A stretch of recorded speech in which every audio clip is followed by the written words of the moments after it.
Hello and welcome to this fourth class on selective readings and British and American poetry, and we are going to do another British poem. As you can see, till now we have concentrated on British poets, so we will continue to do so. And in the later part of the module, we'll move to American poets.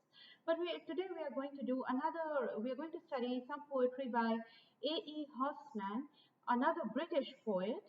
Now, I would also at this point like to let you know about your assignment, your coming assignment, which I would tell you today, and it would be due next week, next Wednesday.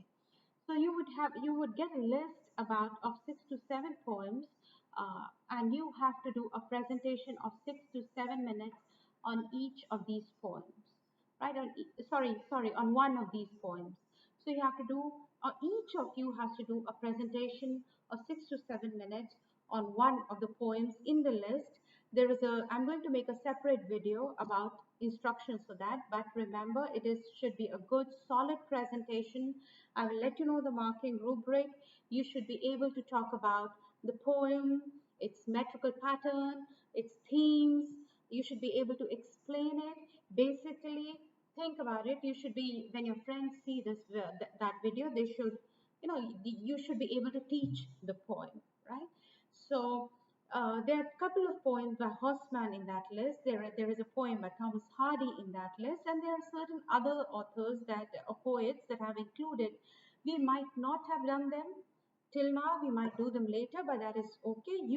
The presentation is your research, your interpretation. So even if we have not done the poems or we have not studied the poets yet, you have to do some research, go on, find out about the author, but more importantly, and focus on the poem, the text that is given, and talk about it. All right. So now let's move on with Housman's poems. We are going to do 2 poems.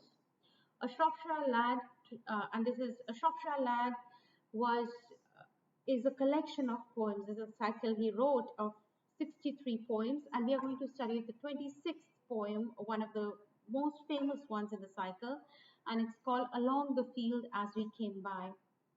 And the second poem that we are going to do is To an Athlete Dying Young. Right? So these are the 2 poems that we are going to do, and then later on, perhaps some of you can study, and if it is good enough, I'm going to put it on online here on the Moodle, and we can have a look at some of his other poems which are there on the presentation, your presentation list. Okay, so let's move on a little bit about the author. Now, Housman, as you can see, 1859 to 1936, he's writing roughly at the same time as Thomas Hardy. He's writing roughly at the same time. They are contemporaries, Thomas Hardy and Housman.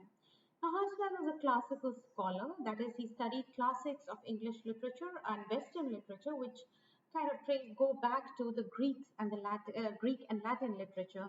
So he did of course Homer, Aeschylus, Horace, Ovid. So these were the Greek and Latin poets whom he studied, and he taught in Cambridge.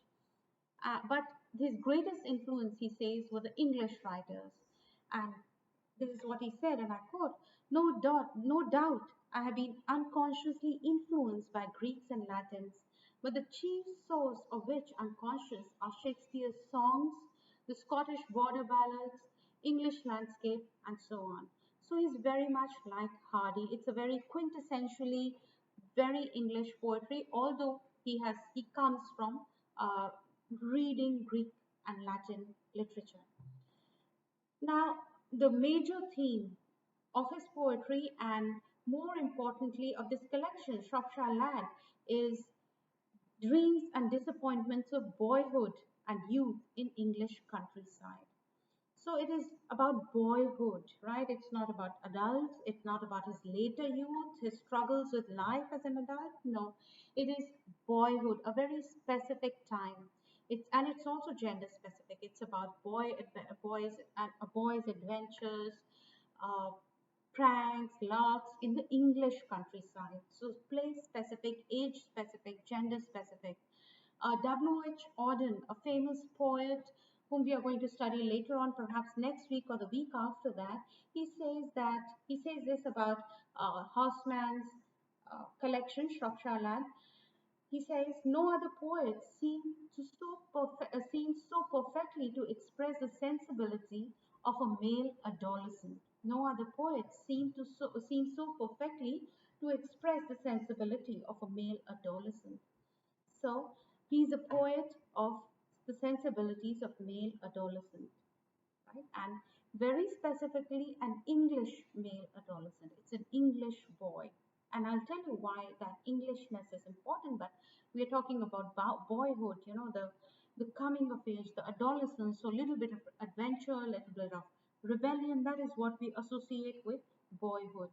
George Orwell, a very famous writer of Animal Farm and 1984 novels like that, he says that about, again, Housman's Shropshire Lad, he says, these were the poems which I and my contemporaries used to recite to ourselves over and over in a kind of ecstasy, right? Over and over in a kind of ecstasy. So they appealed to young Orwell and his contemporaries, and they would recite it over and over again. So there is a certain quality which lends it to the recitation, and there is a rhythm, there is music, and it's kind of recited over and over again in a kind of ecstasy.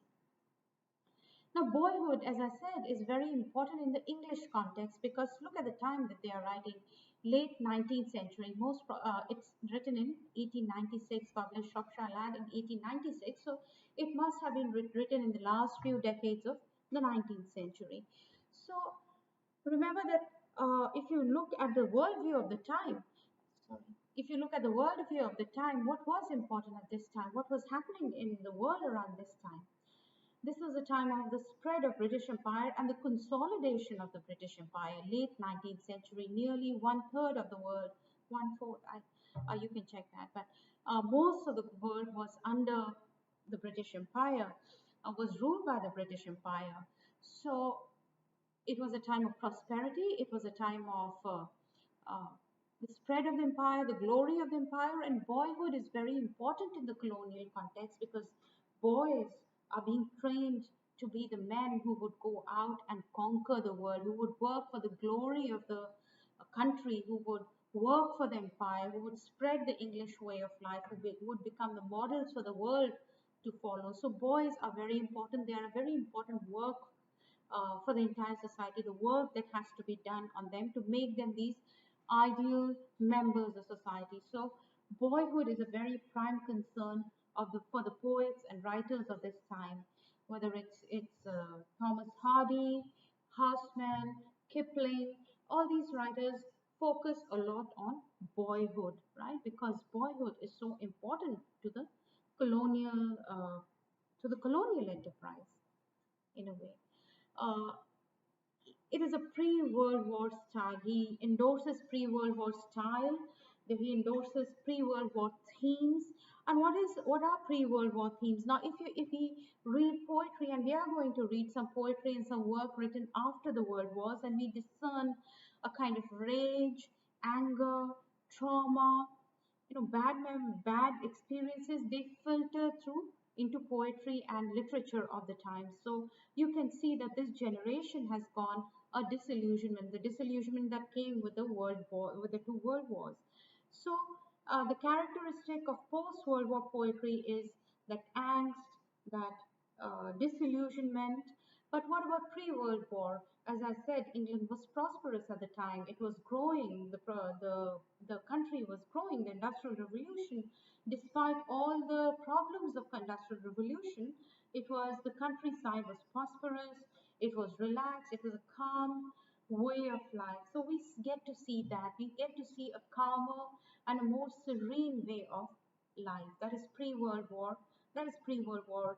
The rhythms of nature, the rhythms of daily life, they have not been broken by the war yet. So the rhythm of nature, the changing cycles of season, the rhythm of human social life, community life. So these are all there, and they are also there in the form. So you will see, as you saw in some of Hardy's poems, uh, you will see the same in Housman's poem, that there is a rhythm, there is a music, there is a set pattern to his poetry, and that rhythm, that meter, that that measured pattern kind of reflects the content of the poem, the what's there in the poem. That is, it's about rhythms, unchanging rhythms of life. So, the most famous of Housman's collection is the Housman's poetry is the Shropshire Lad collection, published in 1896. It's a cycle of poems, 63 poems, of which we are going to read one of those. And probably in the poems that I've assigned you for presentation, there will be some other from this collection. So uh, it was published in 1896, perhaps the poems were written in 1880s and 1890s. And uh, it started slow. It wasn't an outright success, but later on it came to have a lasting appeal to the musicians. As I said, there is a rhythm, there is a musicality to these poems, and English musicians did help to put it in that musical form, and they struck a very powerful chord for the English readers. They were very well known before the First World War, and during the wars and after the war, they came to embody a kind of nostalgia for the more calm, peaceful days before the war. So the nostalgia for old English lifestyle, old English way of life. So even though he deals with themes like pessimism, death, loss of love, betrayal, it still has that nostalgia. It still has this feeling of serene, uh, calm uh, life, rhythms of life. And he presents a very idealized portrait of English countryside. And this is something that Hardy also does in his Wessex poems, the English countryside, not really touched by the war yet. So idealized countryside against which he explores the themes of idealism, youth, love. And it's not always heroic, it's not optimistic. They're often very pessimistic, as you would see in the poems to come. They are not always everything is not always sunny and bright. It's quite dark. There is death, there is loss, there is betrayal, and yet there is a kind of calmness, there is a kind of smoothness, there is a kind of security that comes from the background of these poems. So we move on to the first poem, Along the Field as We Came By.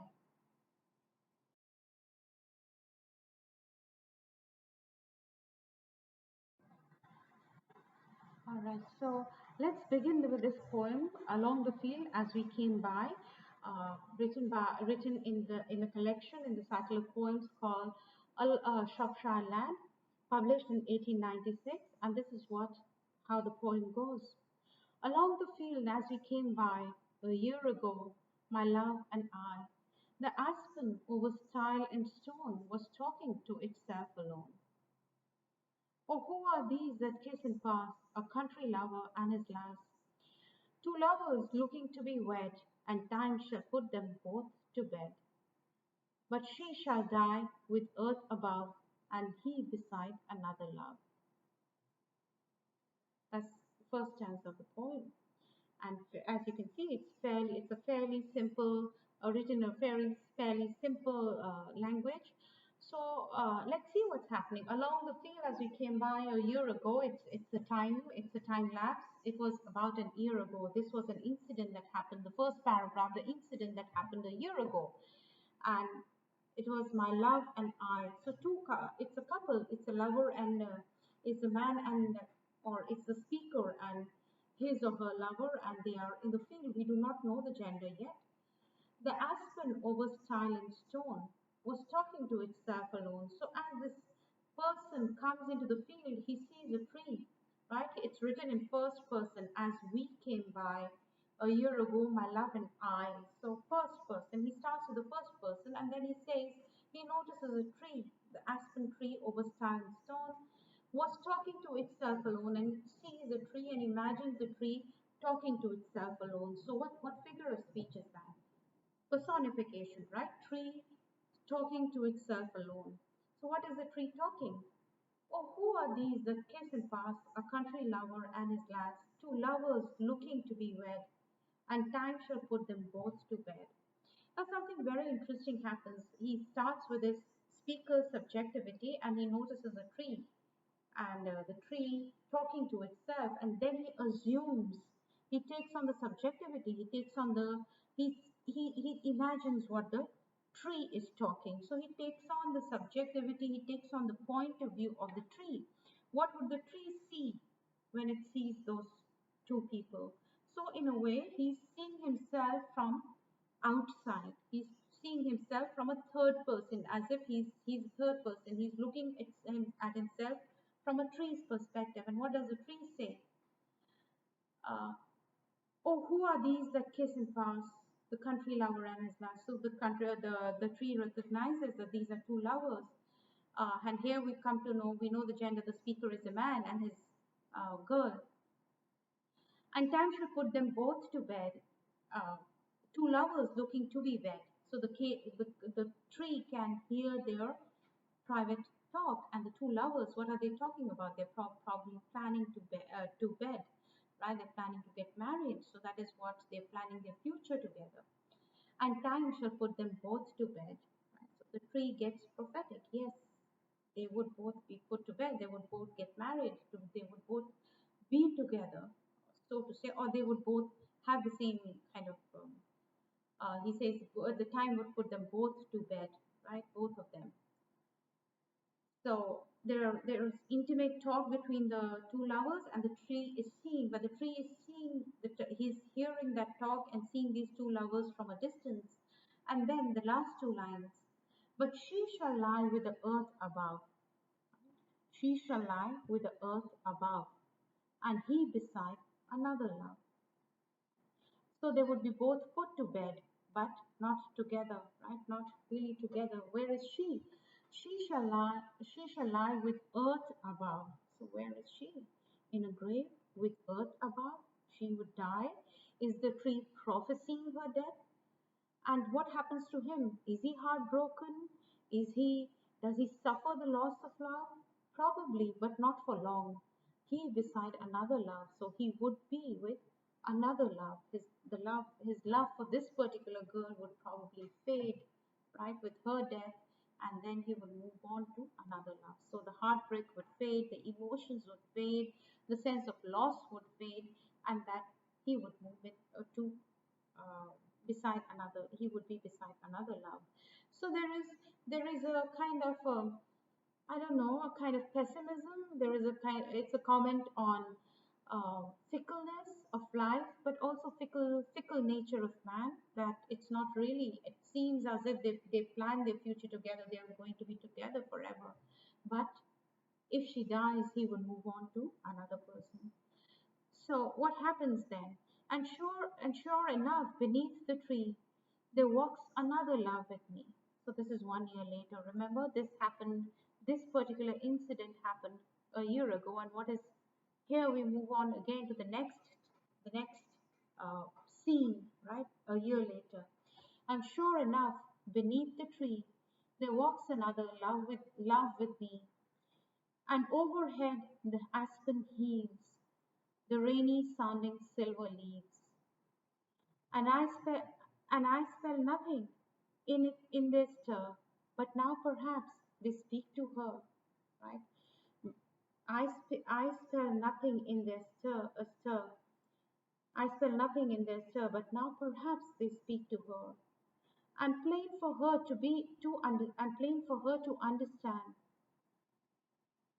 They talk about a time at hand when I shall sleep with clover clad, and she beside another land.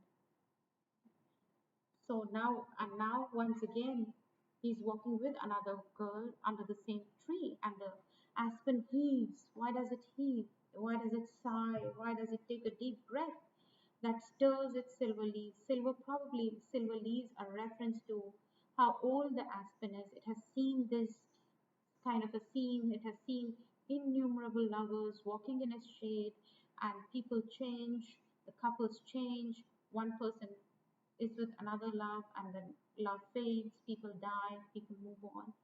So the aspen is wise. The aspen has no illusions about human nature and its fickleness. And aspen nothing, but this time, earlier on, he heard the aspen speak, right? But this time, he does not hear the aspen speak, and he wonders if the aspen is this time speaking to the girl with him. And the aspen, what does the aspen say? For perhaps the aspen is this time prophesying his own death. So I shall sleep with clover clad, right? Clover clad, dead, and she beside another lad. She would be with another, just like he moved on. Ironically, he's also going to die and she would move on. This is the irony of love. This is a transience of love. The pattern of life continues. The living and the dead are soon forgotten. Love, memories change. It presents a realistic picture which is not always happy, which is not always heroic also. And it's not always heroic also. It points out to the pessimistic, the changeable nature, human nature, transience of, we think that love, we hear all these in this popular law that love lasts forever and so on, but the aspen, through that, the aspen knows that it does not last forever, that people would change, that love would fade, death is the kind of, that puts an end to everything, and life has a cruel way of moving on.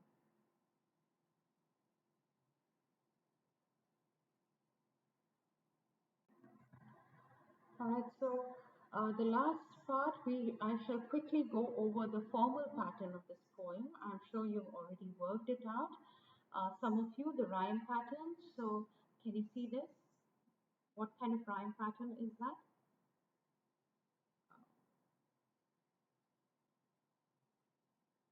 There is by, and the sound is repeated here in I. So this is A and A, stone and alone. So A A B B, and then again C C D D E and E. So it is a very simple rhyme pattern. A A B B. It's like rhyming couplets. A A B B C C D D E E. So the two stanzas, the entire poem is how many lines? I think 1, 2, 5, 6, 7, 10. Is it 10? Yeah, 10.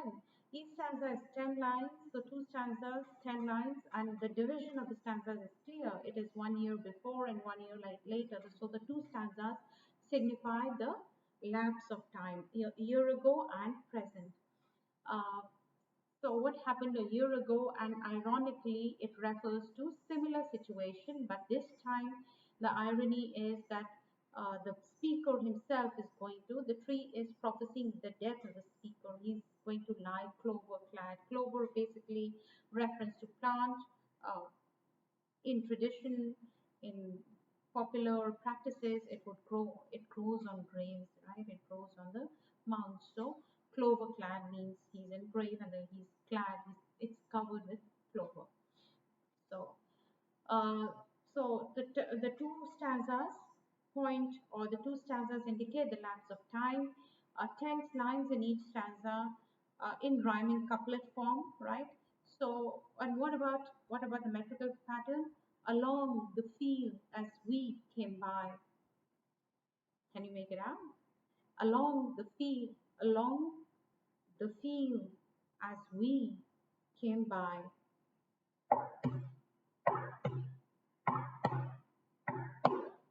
What pattern is that? A year ago, my love and I. It is iambic, right? It's iambic meter. How many meters? Now see that. Along, that is 1 meter. The two syllables make 1 meter. So there is one here. Along, and then the field. 2. As we, sorry. As we, that is another one. 3. Came by. 4. So it is 4 meters, that is tetrameter. So iambic tetrameter. Let's check the next line. A year, a year, stress on is on year. So a year ago, A go has two syllables. A go. So that is the second meter. My love, third meter. And I. Again, iambic tetrameter. So as you would see, the poem is in iambic tetrameter. He does not really, unlike Browning, unlike Thomas Hardy, Housman, as I said, is a very traditional kind of writer. He does not really vary his metrical pattern. He does not break the metrical pattern. The aspen over style and stone. So it is yeah, so it is iambic. It would stay mostly iambic tetrameter throughout the poem, right? And in a way, as I said, the form, it's a very rigid, it's a very calm, it's a musical form. There is no break, there is no harsh sounds. So as I said, it captures the rhythms of everyday life, things of going, coming, renewal, death, loss, and so on. So continuity of life, right? Continuity of life. It would continue like this. The aspen can just heave and prophecy. So the continuity is is expressed in the form of iambic tetrameter. There is no extraordinary. There is nothing that breaks the rhythm. It is just the same thing, the same stories, the same scenes that have been repeated, and the aspen has witnessed all these scenes repeatedly. So that was along the field as we came by. And now we move on to the next poem in the next video. Thank you.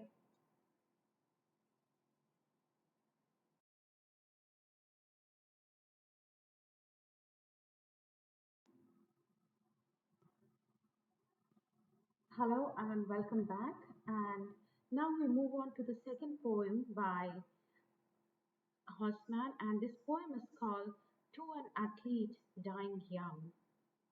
And I think by the title of the poem, you can make out what the poem is about. To an Athlete Dying Young. Now, this poem was also published in the collection TheShropshireLad, and it has seven very melancholy stanzas as the poet reflects upon the death of a young athlete, and he's brought home to be buried. And the poet and this solemn occasion provides it becomes a moment, provides the poet with a moment of reflection as he muses about how lucky the athlete was to die at the peak of his glory. He would never experience the fading away. Dying at the peak when he was at the pinnacle of public regard of his, people were celebrating him. He would never now witness how the glory fades away with time. So the poem reiterates the general themes of the collection, the Shropshire Lad, as I mentioned, the theme of death, the theme of loss, the theme of change, of a general pessimistic tone of the entire collection. Death is seen as a release from existence, from the torment of life. Youth and life are very brief. Human beings cannot count on earthly happiness or on immortality, right? So it is about the acceptance of death and how death is actually. Lots of poems are about how death. It's just, life goes on. Life has a cruel way of going on, as I said. Youth and life are brief. Death marks an important, crucial moment where it's not always, it's in a way pessimistic, but at the same time, it reiterates the continuity of life, right? So let's start with a poem To an Athlete Dying Young. A time you won your town the race. Sorry, the time you won your town the race, we cheered you through the marketplace. The play on the word cheered and cheered, right? So the time the athlete you is referring straight is a second person. A poem referring straight to the athlete. The time you won your town the race, we cheered you through the marketplace, right? We cheered and we carried you, we cheered you through the marketplace. Man and boy stood cheering by, and home we brought you shoulder high. So man and boy stood cheering by, the people of the townspeople stood cheering by, and home we brought you shoulder high. I think it's an interesting image where, he's talking about bringing the athlete back from the day of his glory. He's won the race for his town, and the people bring him back on his shoulders, carry him back around the town in his on their shoulders. Sorry. And now he's again coming back on the shoulders, but in a very different. But the scene is very different. Today the road all runners come. Shoulder high we bring you home, and set you at your threshold down, townsman of a stiller town. So again, like in the last poem, along the field as we passed by, you have a year ago you had this one little scene captured by the tree a year ago, and a year later. This is again the two stanzas are about the time then and the time now. So this division of stanzas marks the discontinuity, the difference in time. So then, when you won the race, we cheered you, we brought you home shoulder high. Even now, shoulder high, a shoulder high we bring you home. But today it's not the marketplace. Today is the road all runners come. Everyone comes to that road. Everyone is at some point of time going to come to that road. What is that road? Probably the cemetery, the road to the graveyard. So the road all runners come. All of us have to go to that through that road sometime. Shoulder high, we bring you home. And once again, the people are bringing back the athlete shoulder high and set you at your threshold down. So we set you at the threshold of the cemetery. Townsman of a stiller town. Townsman of a stiller town. Look at the town here. Men and boys are cheering by. We cheered you through the marketplace. So here we see an exuberant town, a town that is celebrating. But here, in contrast, it's a stiller town, a town that is silent, a town that is somber, a town that is mourning the death of one of its greatest athletes. Right? So the difference between the two scenes in the two moments captured in time, you just have two snapshots. He gives us two snapshots, just like he gave us in the last poem a year ago and now. So at that time when he won the race, and now again when the athlete is dead and he's brought back to the town. Again, if you notice, a four-line paragraph, very simple rhyme pattern, AA. So here, very simple rhyme pattern. A and A again, B and B. So we have A, B, B, C, C, D, D. So a very simple rhyme pattern, a kind of rhyming couplet.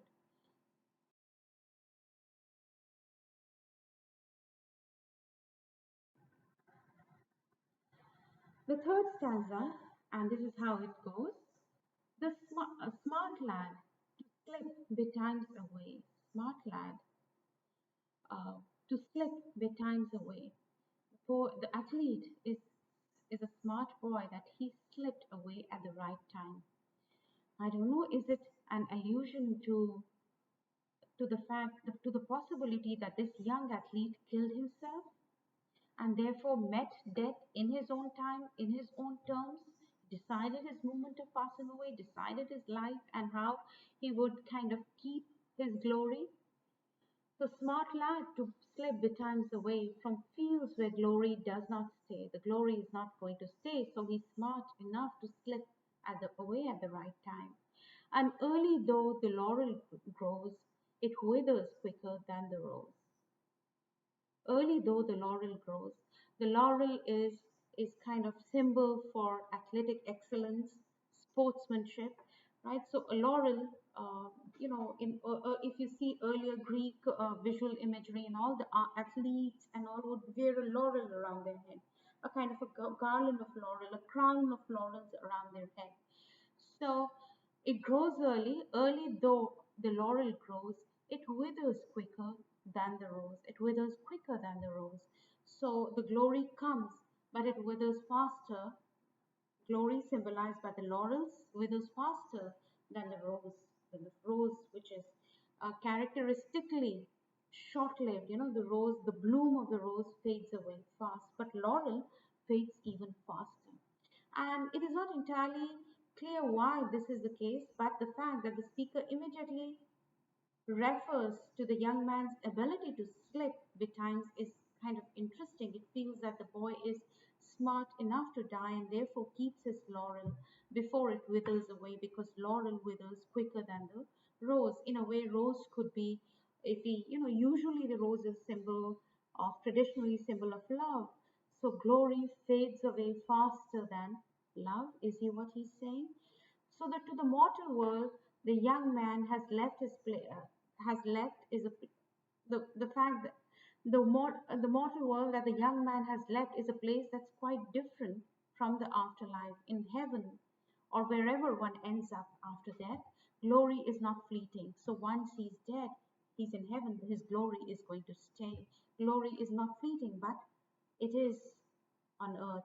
On earth, it's going to fade away. The athlete slipped away from the field where glory does not stay. That is earth, right? Earthly life where glory does not stay.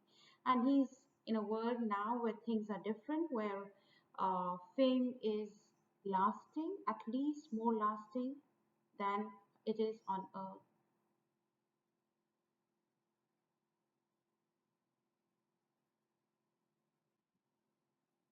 Now, moving on.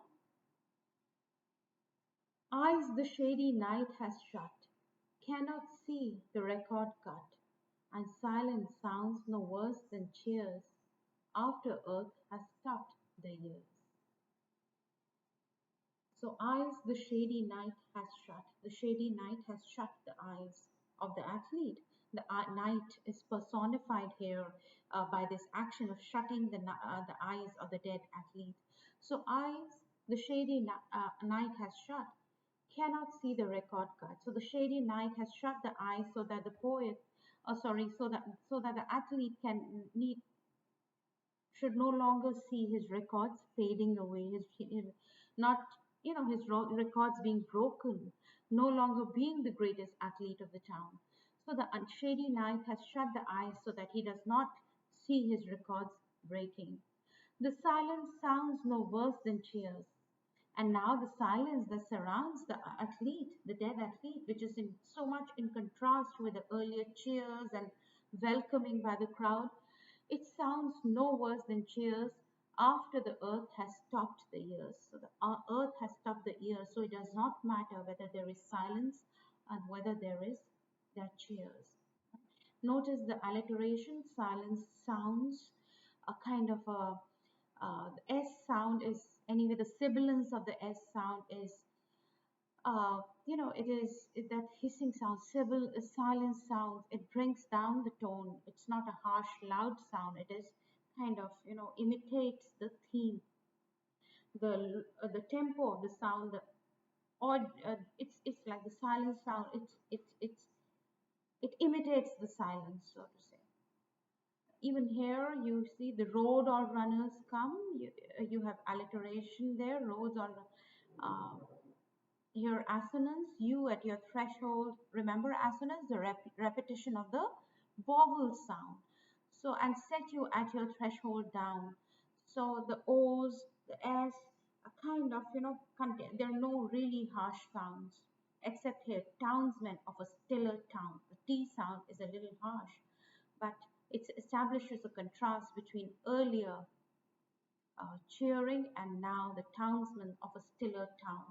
Uh, the kind of harsh reality which has silenced the town.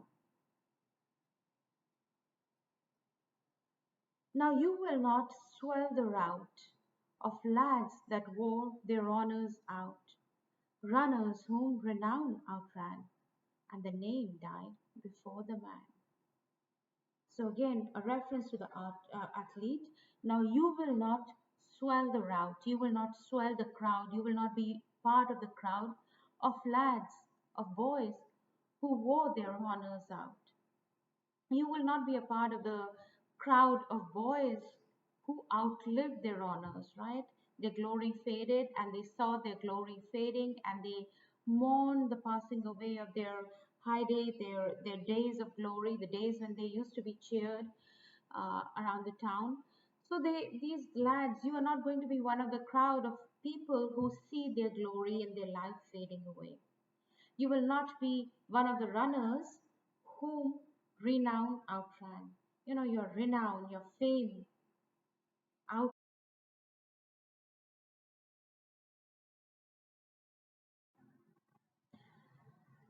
Yeah, the runners whom renown outran, I think you can see the R sound here of the alliteration of the R sound. Runners whom renown outran, the whole idea of the rolling, the continuity, the runners whom. So the runners chasing fame, but fame now, after a point of time, the fame passes them by. The fame outruns the runners, the athletes who are chasing fame, but fame passes them by. They can no longer keep the fame to them. They can no longer own the fame. New athletes come, new players come, and the old ones fade away. So, according to the poet, according to Hoshman, according to this narrator, he feels that the athlete is this athlete who has died young is lucky because he's not going to be one of the lads who wore their honors out, right? He's not going to be one of the lads who outlived their ability, their skill, and now they're better skilled athletes who are there in the town. So they lose the honor, they lose the glory. The runners whom renown outran, the runners who were passed by, the runners who faded away from fame, fame ran away, passed them by. They were not able to keep up with the glory. And the name died before the man. For such people, the name, the glory, the fame dies before the man. Whereas for this athlete, he's lucky. He's lucky in the sense that um, he's lucky in the sense that he dies at the time when he's famous, when he's at the peak of his success, right?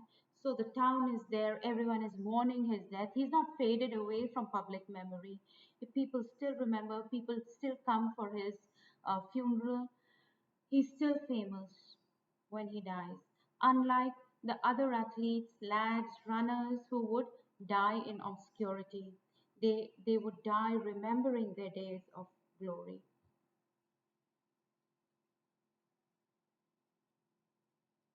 So set before its echoes fade, the fleet foot on the sill of shade, and hold to the low lintel up the still defended challenge cup. So set before the echoes fade, so set put bury before the echoes of the glory fade. The fleet foot, the runner, the athlete, the fleet foot on the sill of shade, right? On the sill of life, and the shade on the last edge of life, and the last moment of life, the fleet foot on the sill of shade, and hold to low lintel up, and above on the low lintel held up is a still defended challenge cup, his glory, the challenge cup, the challenge that he won for the town is still defended, right? He's still the one who holds the challenge cup. The record has not been broken. Somebody else has not come and overcome his uh, record, his glory. So he's still defended challenge cup. So it's still there on the. He still dies with that glory. Is still there, upheld at the time of his death. And round that early laurel head.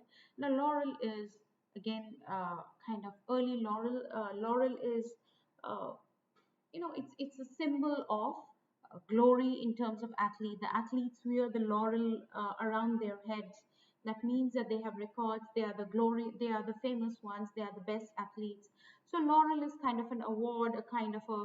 It signifies a symbol of athletic excellence, right? It's a symbol of athletic or sports excellence. So, but at here it's early laurel head. So it is not the athletic excellence, it's also laurel because he's dead and he's carrying those laurels with him to the grave. It's not faded, he's carrying those laurels with him to the grave.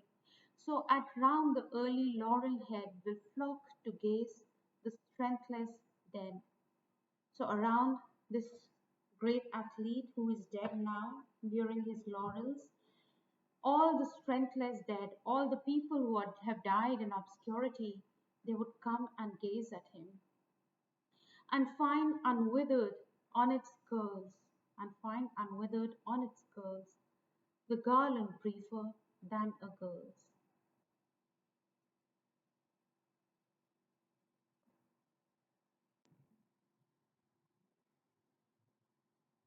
So, in the seventh, so in the first, so seventh and the final paragraph, the final line of the stanza, I already explained that, and around the early laurel head will flock to gaze a strengthless dead, and he's contemplating. So it's a little different. It's a little shift from the earlier where he's talking about now, the movement now, the scene now as the dead athlete, the athlete who has passed away is now brought back into the town, and the town is mourning, and they are all on the way to the cemetery. Now, in the last paragraph, it changes. The speaker moves away from the present, and he's contemplating what would be the afterlife like. What kind of life is a young man now after being dead? What kind of afterlife is he existing in? So he imagines a kind of a life after death here, and the young man wearing the early, the laurel head, but it is early laurel. He's died at the peak of his success. He's died in his youth. So early laurel head. So around that early laurel head will flock to gaze the strengthless dead, right? So the people who have died in obscurity would come and gaze around this early laurel athlete and find unwithered in its curl the garland briefer than a girl's. What is the garland that is has a shorter life than a girl's garland, a girl's life, a girl's love, and so on? What is briefer than that?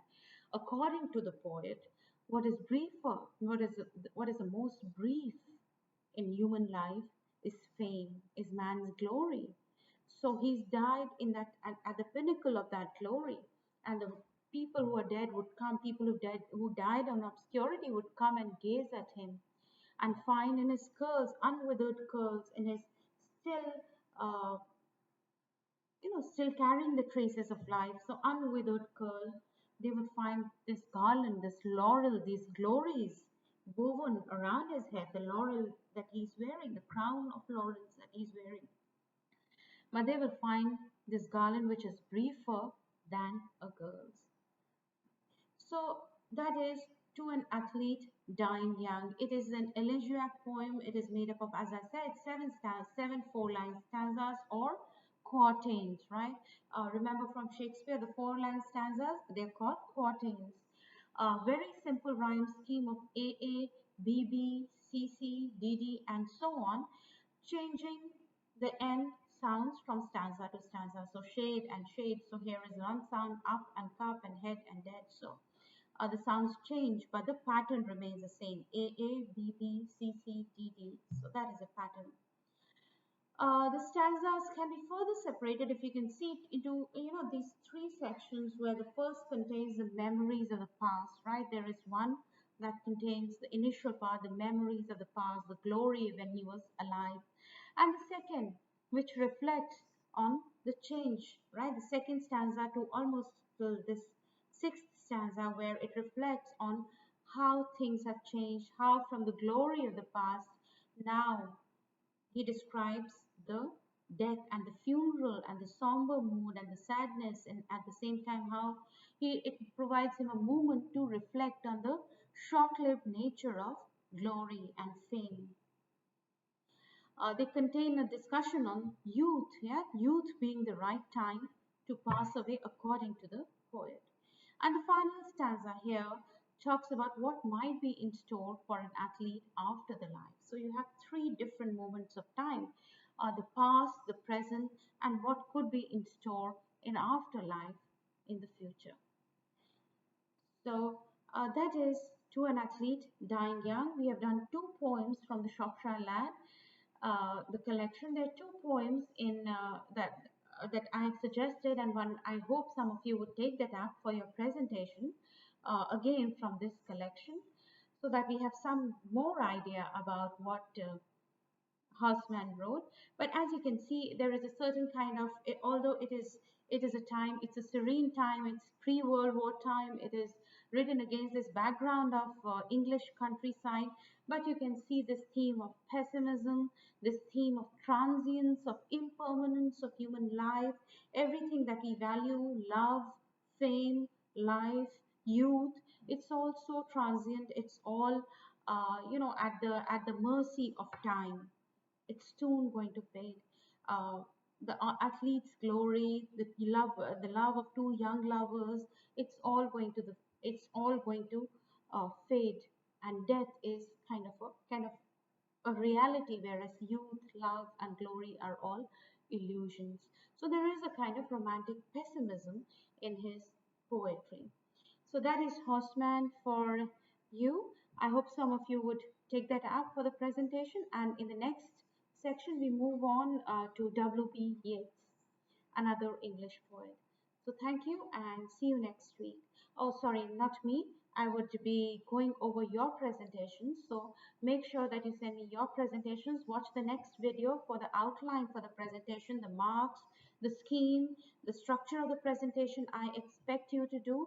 So be very careful and look at the next presentation, next video to understand. And I give you 1 week to do your research, make a presentation, and send it to me by Wednesday next week.